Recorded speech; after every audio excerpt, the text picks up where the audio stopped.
Now, this is also very, very important, inferiority. As I mentioned a while ago, we began to see that many of our kids, especially the Hispanic children, do not have a sense of ethnic identity. During Hispanic Heritage Month, we touched a lot on what it means to be Hispanic, what it means to be Chicano, and all of those things. When I would ask the students, all right, how many Hispanics do I have here? No one raised their hand. How many Chicanos do I have here? No one raised their hand. They don't even seem to know what their heritage is. But when I ask them, how many blue flags do I have here? How many black flags do I have here? You know, for those of you who are familiar with gangs and things like that, everybody carries a flag. Blue flag, red flag, black flag. I don't know, any other kind of flag. But they seem to have a greater sense of identity with their groups, with their gangs, more so than with family. And for those of you who are familiar with traditional Mexican families, they practice this family history. Your grandmother was so-and-so, your grandfather was so-and-so, and if you speak to any families here in San Antonio, their grandfather or their great-grandfather was some great general in the Mexican army, and so every family had a general in their family, and I began to say, well, no wonder we lost the war. Too many generals and not enough soldiers. That's a joke, but anyway. But those are some of the things that we see, and and I'll take some of my books with me and the Aztec calendar, and they are just so fascinated to learn about their ancestors and their history, and you can see how identity begins to be born in them. And so many of our kids, especially Hispanic children, lack a sense of ethnic identity. When, now that we're going through Black History Month, we're doing the same thing with our kids there, and we bring up, great civil rights leaders and things like that, and there's a huge difference there too, within the Black community and the Hispanic community. And it's a wonderful difference that I'm seeing because, I tell the kids, look guys, if it wasn't for our Black civil rights leaders, we wouldn't be where we're at right now. Okay? We're always looking to see what the Black movement is doing so that we can follow in their footsteps and become just as great as they are. We are now seeing more Black middle class than we have ever seen in history. And that's a wonderful thing because the culture is also changing. When we talk to the kids in juvenile detention who are Black, and we began to tell them about Dr. Martin Luther King Jr., and all of those other civil rights leaders, and even the group of high school students that struggle to go to school and things like that. And I asked them, what was it all worth for? What would they say to you if they were to be right here in front of you? What would they say to you to see you sitting here in juvenile detention all because you didn't go to school? And they know what they would say. They say, sir, they would be very ashamed of me, because I know they fought hard for that so that I could go to school. They fought hard so that I could have the freedom and rights to go to school and things like that nature. What we see is that with the Black community, they have a greater sense of ethnic identity or group identity than we see with the Hispanic community, which is completely different from what I studied when I was in school over 15 years ago. It used to be that you would open up the social work books and you began to study families and different ethnic groups and things of that nature, and you would see things such as Hispanic families are very united, they stick together, they help each other and things like that. But 15 years later, that textbook is wrong. We are no longer seeing the unity in Hispanic families that we used to see 15 years ago. Okay? So, one of the things that we see is this existential angst. Now, existential angst is normal in adolescence. It's the questions of who am I, where do I belong, and what's going to become of me. Okay? And students in high school who are going through existential angst will go to their school counselor, will go to their parents, will go to their teachers, will go to someone who will reinforce their positive qualities and guide them to be great people in the community. But many of our kids who have no role models to go to don't get any help with this existential angst. Okay? So we begin to see higher incidences of drug use, alcoholism, greater affiliation with gangs and things of that nature. They're trying to deal with that existential angst as to who am I, where do I belong, and what will become of me if and when I reach the age of 18. Okay. And again, the no sense of personal or family history. When we sit down with these kids, when I talk to them about, the history of Mexico, and they love learning about Aztec civilization and how they came in from the north and their names and the gods and all of these things. And they just sit there. I've never had a much more attentive group in security than when I began to talk to them about, Mexican history and things like that. And I began to realize, and the more I looked at who are the role models, or who is being used as role models in the Hispanic community, I only began to see one name, Edward Olmos. I said, Edward Olmos is not the only role model out there for our kids. And so, so I began to make them aware of other people. A lot of our kids love wearing those T-shirts that you buy at El Mercado with Emiliano Zapata printed on the... I said, tell me about Emiliano Zapata. Who was Emiliano Zapata? And so they don't know. And I began to tell them about who Emiliano Zapata was, and they said, really, sir? Really? And then who was Francisco Villa? Who's Francisco Villa? Oh, Pancho Villa. Okay. So all of these things, and so some of the things that we do, so when I work with kids, especially Hispanic kids, is that I try to connect them to the motherland, okay? Because many of them lack that sense of connection with who they are as Hispanics or Mexican Americans and things of that nature. One of the things that I also get in trouble a lot about is with my Chicano feminist groups, friends, social workers, is when I make them aware that Chicanismo actually is contributing to many of the problems that our kids are going through, actually. Now, when I'm referring to Chicanismo, I'm referring to the old Chicanismo, the old school Chicanismo, that still focuses on victimization. The victimization as a people, as opposed to how great that the people that survived have become because of the freedoms that they now have. But there's this idea that if I can only use the race card, that if I can only use the history card to prove to others that they owe me, then that's how I can get ahead, things like that. And the discussions that I get involved in with some of my friends is that when I make them aware of Chicano literature and Chicano art, and I mention to them, see, it's only about bad things happening. It's only about how miserable and horrible their lives are because they're living in poverty and things of that nature. Almost as if glorifying a substandard way of living and things like that. Recently at UTSA, they have a great group over there, incidentally. And I really like the way that they're trying to move Chicanismo away from victimization to more survival mode, to more recognizing how great you can be by thinking as a survivor instead of as a victim. And some of the things that we tell our kids there is, look, yes, you've gone through hell. And I don't know how you did it, but keep in mind that what happened in your life is only a small part of the totality of your life. If you can focus on how you can be much stronger because of what you've gone through, you will make it like nobody else can make it. Okay? That's only like a little grain of sand because it takes a lot of work to change that train of thought. But those are some of the issues that I have with Chicanismo. And is the fact that they focus too much on victimization and not enough on empowerment. Maybe a month ago, there was this great presentation in San Antonio that I was not able to get to. But it was a play for young women. And the idea was how to change the image of Chicanas. How to make them into this driving force, this group of women that can truly take charge of their lives and things like that. And I was really happy to see that because I can see that now Chicanismo is going a different route than the route that it's been down for many years now. All right, and so all of these things contribute to a feeling of inferiority, and it's much more ingrained in their sense of identity and their family history.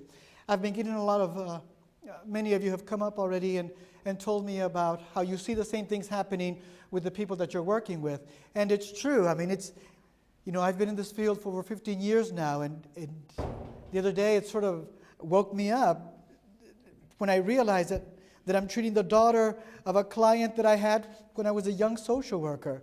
And so already we're seeing the grandmother came through here, the mother came through here, and now the daughter is coming through here. I was talking to one of the girls, and we tell them, look, don't believe the first boy that tells you that he loves you. Okay? Things like is that having a baby at your age is not a healthy thing to do. And I make them aware of all of these things, all of these risks involved with infants that are born to teen mothers and things of that nature. And I show them the paper and I say, look, San Antonio is number one at infants that die because of abuse and neglect and things like that. But many of the girls will tell me, sir, that's not true. That's not true. What you read in the paper is not true. My mother was a single parent and she did just fine. Look at me. You know, said, you're in jail. But many of them believe that if they get pregnant, my life will settle down. But it doesn't happen. I had this young girl tell me, sir, all I need to do is get pregnant and I know that I will settle down. I said, no, mija, it's not going to happen. It's not going to happen that way. Okay. Alrighty, so many times I'm asked the question, how does this happen? Or how does this severed... Where did my little thing go? Oh, here it is. How does this happen that families become so broken up and things like that? And so I don't know how many of you here are familiar with attachment theory, but I'm a huge believer in attachment theory and the way that it works. And I have this little model for you that I want to show you. Bartholomew, in 1990, put this model together based upon attachment theory. And I'm sorry I didn't attach that to your handouts, but I really like this because it's true, at least from what I've seen, it's true. Okay. And we see this in our kids. Now, think of this as quadrants. So over here in the secure mode, we have individuals who have a positive view of others and a positive view of themselves. These are children who grew up very securely attached to their parents, to their mothers. Nurturance and love was consistent.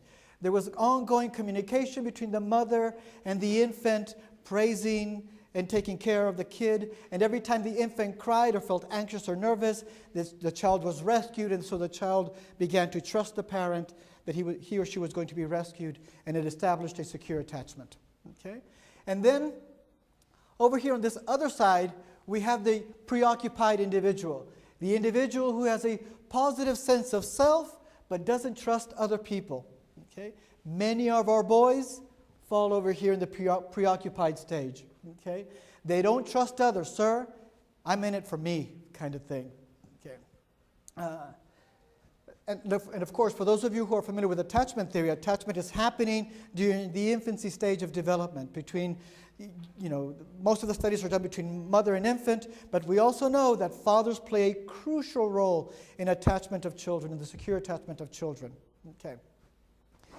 All right. And then over here at this other end, the dismissing phase, we have the individual that has a positive sense of self. Let's see, how is this working here? And it has a negative sense. Oh, I'm completely confused over here. The negative sense of self is over there, and the negative view of others is down here. All right. Anyway, and I'm going to go in detail in all of these. But most of our girls are right here. Most of our girls are right here because they're so needy, they are easily exploited. And at juvenile detention, we have many girls who are there because of some man or some boy that got them to do something. Okay? Over here, the fearful stage, this is where we have some of our more dangerous kids. These are the kids that have this intrinsic fear of themselves and a fear of others, actually. These are also the ones that go on to engage in very horrible crimes. Attachment begins at birth. Okay. We already know that that infants in the last trimester begin to recognize the mother's voice. They experience the mother's emotions and things of that nature. And of course, bonding also begins at birth, and it begins with the mother and the father. The basic needs cements overall attachment. The feeding, the soothing, the comforting, the warmth, love, and safety. All of those things are super important in the rearing of children. When we work with our kids, we see that many of these things are actually missing, actually. Many of our kids, for example, at juvenile detention, they'll send in a note to the counselor. Counselor, I need to see you ASAP. Counselor, I need to talk to my probation officer ASAP. Counselor, I need to double check with my mother and see if she's coming to visit me ASAP. They have high anxiety because they don't feel comfortable. They can predict their future. They have high levels of anxiety. They are not able to deal with the future very well. And this is coming from when they were infants, nobody came to rescue them when they were going through high anxious moments, things like that. And our culture, Hispanic culture, is at fault here as well. How many of you Hispanic moms have ever heard the saying that if you rescue the baby every time that he's crying, the baby's going to grow up very wimpy, okay? It's going to become too attached to the arms, and you're going to have a spoiled child, and the child won't be strong enough to handle life on his or her own. But the opposite is true. If you teach the child, that infant, that he can come to you in times of crisis, and that the child knows he's going to be rescued and things of that nature, you'll have a much secure child, a much more stronger individual as an adult or as an adolescent, and will be able to deal with with not being able to predict the future. Okay? And we've already seen, and studies have shown, that when looking at, and in fact, this particular study was done in Israel, looking at prisoners of war and how they handled being a prisoner of war, and they looked at their attachment to their parents, and they began to see that those individuals that did not do well as prisoners of war had severed attachments with their own parents, while as those soldiers that were able to handle being a prisoner of war had very secure attachments with their parents.